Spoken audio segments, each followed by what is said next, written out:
10년물 미 국채가 지금 이렇게까지 떨어지고 있습니다. 국채가 떨어지는 이 아래 방향으로 가는 것이 국채 금리의 상승입니다. 인플레 압력을 지금 계속 반영을 하고 있는데요. 사실 이제 전통적인 수식에 의해서 미 국채가 떨어지게 되면은 이제 금리 상승 압력이 받는 것이 되고요. 그렇게 되면 이제 주식시장은 하락 전환하게 되는 그런 경우가 많이 있죠. 물론 예전에도 이제 금리 인상 시기에 맞물려서 또 떨어지다가는 또 다시 금리를 낮추고 해가지고 이게 또 국채가 이런 식으로 또 사실은 그거보다는 이제 양쪽 완화로 인한 페드에서 이제 매입을 해서 그렇죠, 국채를. 이는 뉴스상에서도 드러난 바와 같이 연준의 국채 매입이 사라지게 되면은 채권 시장, 국채 수익률, 즉 금리가 상승할까, 국채 금리가 상승할까, 그런 우려가 섞인 내용들이 작년부터도 나오고 있는 상황입니다. 특히나 최근 들어서 가파르게 떨어지고 있는데, 그나마 이제 살짝 아래 꼬리가 달려서 이제 방향 전환하지 않는가 조금 보긴 해야 되는데요. 물론 이제 줄줄이 그냥 흘러내릴 수도 있겠지만 그보다는 이제 반등을 하면서 이런 식으로 반등을 하다가 다시 꼬라박는 식으로 떨어지고 있습니다. 정답은 하나죠. 연준이 매입을 하지 않게 되면은 떨어질 겁니다. 어쩔 수 없습니다. 인플레 압력이 너무 커가지고 사람들이 채권에 투자할 이유가 없어지는 거죠.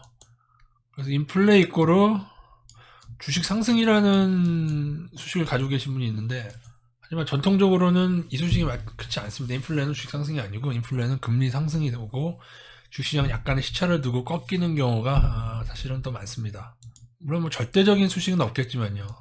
어쨌든 그럼에도 불구하고 미국채가 이렇게 많이 떨어지는 동안 나스닥은 나름 선방을 했죠. 그러나 최근 나오고 있는 이 하락과 더불어 나스닥도 약간 주춤하고 있다.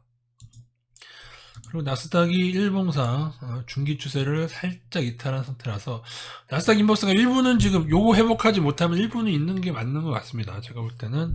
그리고 또 하나는 이 전에 전고점도 밀려 내려왔죠.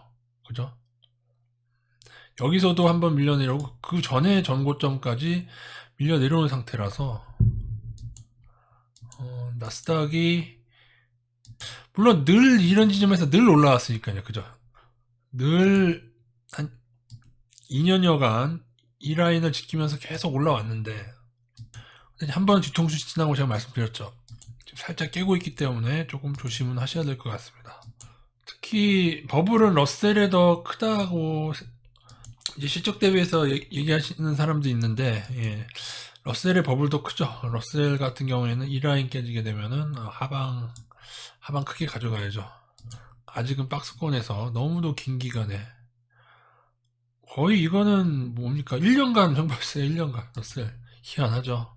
그죠? 어떻게 1년간 이럴 수가 있나? 그죠? 심지어 중간에 상승 신호를 냈는데 다시 깔아앉았고 아랫단은 아직 안 깼는데 아랫단 깨게 되면은 무조건 여기는 깨게 되면 급락 가능성이 큽니다. 물론 이거는 이제 박스권은 박스가 어디로 젖혀지느냐에 따라 다른 거라서 사실은 위를 뚫으면은 또 이거 위로도 크게 갈 수도 있는 거예요. 우리가 뭐 어느 방향으로 우리가 정해놓을 필요는 없지만은 어쨌든 간에 위로든 아래든 1년 동안이나 이 박스권을 형성했으면은 그 안에 박스 안에 갇혀서 그죠? 위에 부딪혔다 아래 부딪혔다 얼마나 그 스트레스가 많겠어요. 한번 열리면은 그죠? 뚜껑이 위로 열리면 위로 튀고 아래로 터지면 아래로 훅 떨어지고 그 일이 있을 수 있다. 제가 볼 때 약간 미국 시장을 조금은 체크를 하고 넘어가야 될 것 같습니다. 그리고 러셀 같은 경우에는 이미 이 라인이 나간 상태거든요. 이 나간 상태에서 이렇게 맞고 떨어졌네요. 긋고 나니까 그죠? 또 여기가 이렇게 맞고 떨어질 수 있는 라인이었구나. 또 그 생각은 못했네요. 그죠? 뚫고 상승 신호는 났는데 이 추세를 못 먹고 떨어졌다. 왠지 러셀이 저는 늘 이런 걸 좀 중요시하거든요.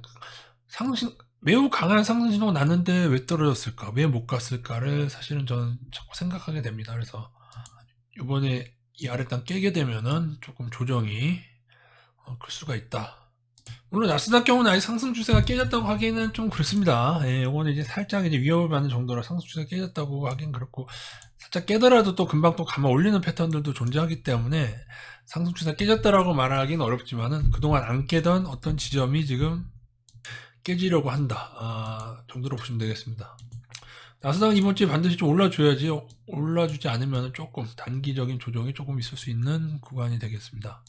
글쎄요, 또 연준이 또 매입을 선언하면서 미국 주가 화들짝 오르고 또 나스닥이 한 번 더 상승하는 것으로 갈까요? 아니면은 인플레 우려가 크기 때문에 이것을 양쪽 하나 영원히 계속할 수는 없거든요. 그죠? 그 점을 생각하면은 또 어떻게 될지 지켜봐야 되는데, 이 차트 자체로